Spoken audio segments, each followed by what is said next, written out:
Have you ever seen a Formula One crash that made your heart stop for a second? Yes, the kind of moment where you wonder, how did that driver even survive? Formula One is the fastest and most dangerous sport on four wheels. The fans love the thrill, but there's always been a darker side to it. Behind every lap, every overtake, and every championship, there are moments when drivers stare death straight in the face. Today, we're looking back at the 10 closest calls in Formula One history. If you are as curious as I am to find out how the driver survived after facing a near-death experience while racing, let us dive in without any further ado. Niki Lauda.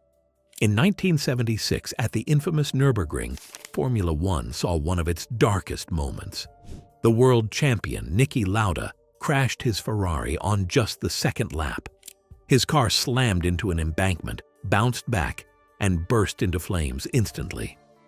Lauda's helmet flew off in the impact, and that left his face exposed to the fire.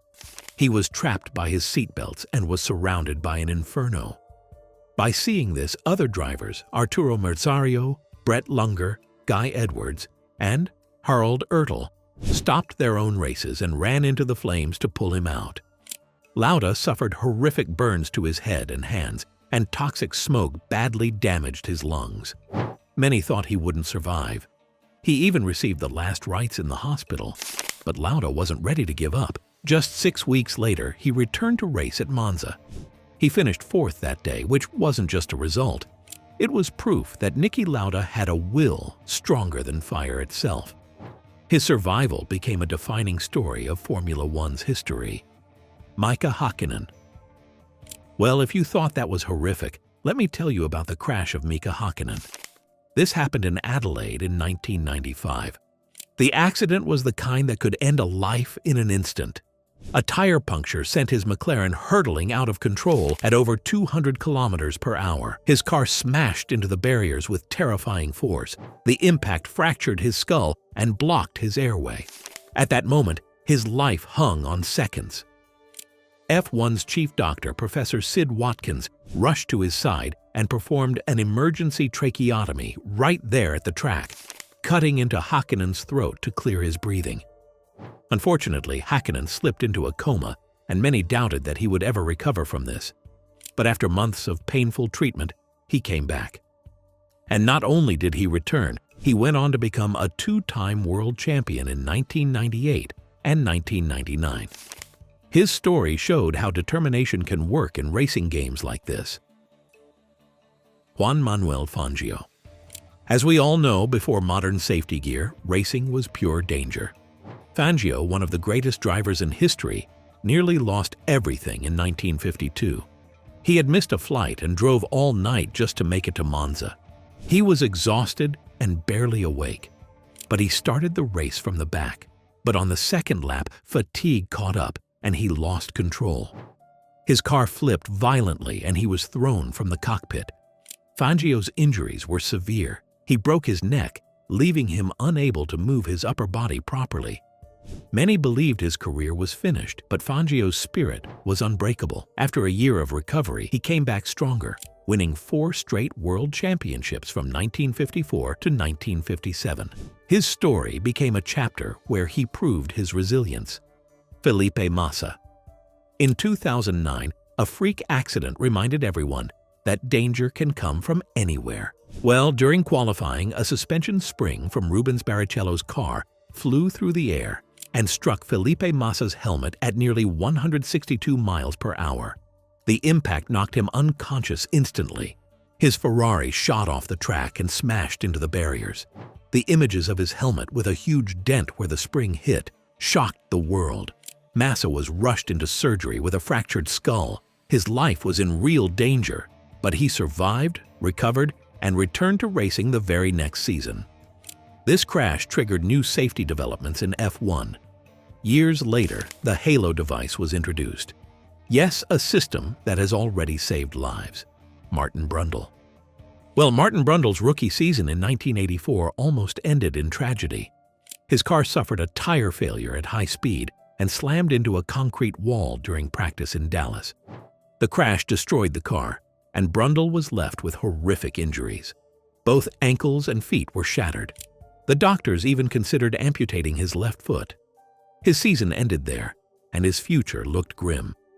But Brundle was not ready to give up.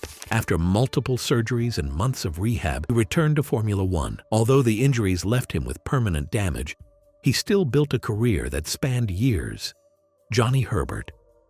In the case of Johnny Herbert, he was already fighting battles before Formula One. In 1988, at Brands Hatch in Formula 3000, his car tangled with another, slamming him head-on into the barriers. The crash was brutal. His legs were crushed, and his ankles were shattered. The doctors weren't sure if they could even save his feet. But Herbert had other plans. Just 7 months later, still barely able to walk, he made his Formula One debut with Benetton. He finished fourth in his very first race against all odds. Graham Hill. Now, we have two-time champion Graham Hill. His crash in 1969 was shocking. While leading the race at Watkins Glen, a tire burst sent his Lotus spinning out of control.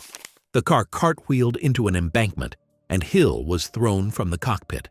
He broke both legs, and doctors were doubting he would ever walk again. But within 5 months, Hill returned to racing. John Surtees. John Surtees, the only man to win world titles on both 2 wheels and 4, faced his greatest test in 1965. While testing a Lola T70 in Canada, a mechanical failure sent the car into the barriers. The heavy car flipped and landed on top of him, crushing him underneath. Surtees suffered a smashed femur, a split pelvis, and internal injuries. His recovery was long and brutal. But by 1966, he was back in Formula One, and he won the Belgian Grand Prix. Gerhard Berger. Gerhard Berger's crash in 1989 showed why the Tamburello corner at Imola was infamous. On just the second lap, his Ferrari went straight off the track at nearly 180 miles per hour and slammed into a concrete wall. The car exploded in flames. For 20 seconds, Berger was trapped inside, while fire engulfed the cockpit. Marshals rushed to the scene and pulled him out. Berger suffered broken ribs and burns, but he was alive. Just a few weeks later, he returned to racing. He even called the crash a grill party. Romain Grosjean. In modern Formula One, we sometimes forget how dangerous the sport still is. Romain Grosjean's crash in 2020 was a brutal reminder.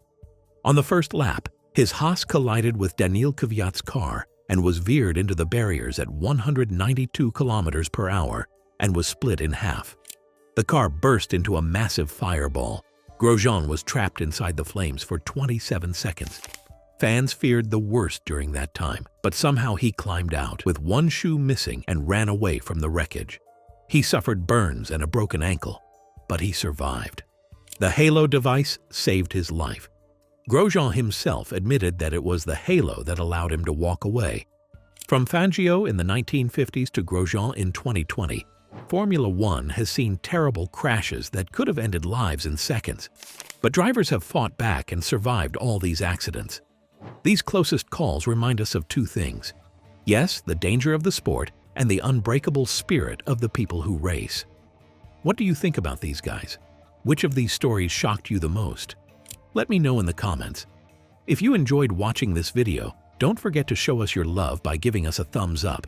And for more similar content, make sure you subscribe to the channel.